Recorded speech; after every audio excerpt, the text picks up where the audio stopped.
this is obviously quite a technology-rich environment. I know it's multidisciplinary. But what sort of technologies do you work with?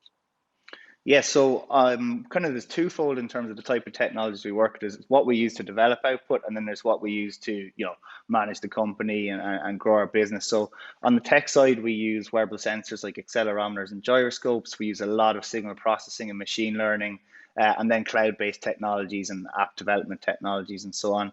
On the business side, it's kind of in the COVID era been a lot about communication and management. So the likes of Slack for communication, Airtable for managing projects, and Jira then for kind of milestoning and planning out and monitoring the tech development. So there's really no end to it. And something that we've recently found really valuable as well is using the likes of technologies like Amplitude that help us understand how our users use the system, so we can kind of reinforce the strong value points and further develop into those spaces to make the system better and better.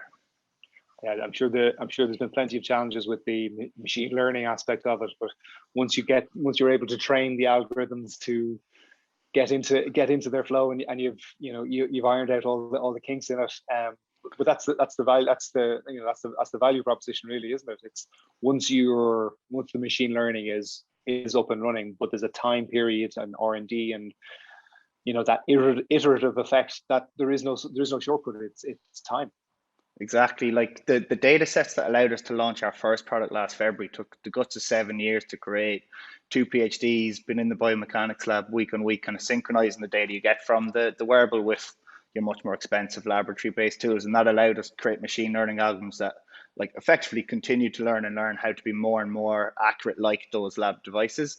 And then what's an interesting challenge is, we'd have had hundreds of athletes pass through the lab, and some of them have been top level, actually Leinster players, and others would have been recreational athletes. But when you put a product out into the real world, you get even more variability and even more types of people using it. And you've always got to make sure that the system's learning everything from those Olympic sprinters jumping 80 centimeters to a beginner athlete, jumping 10 to 15 centimeters in a very different technique. And that's actually really exciting for us, because it's kind of means that you're continually making the system more robust and seeing it use further and further afield as well.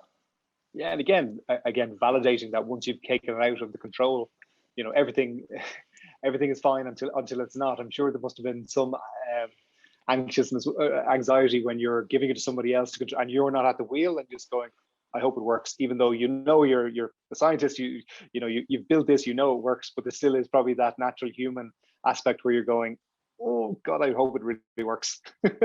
Yeah, that is such a fair thing to say. I remember in 2018, myself, Darren, Julian, the co-founded team, were putting our first prototype app out with pro sports teams, and just had 4 measurements at the time. It was really to get feedback on the interface. But even though we developed those algorithms for literally years, just the thought of putting it out there and seeing people using it, it's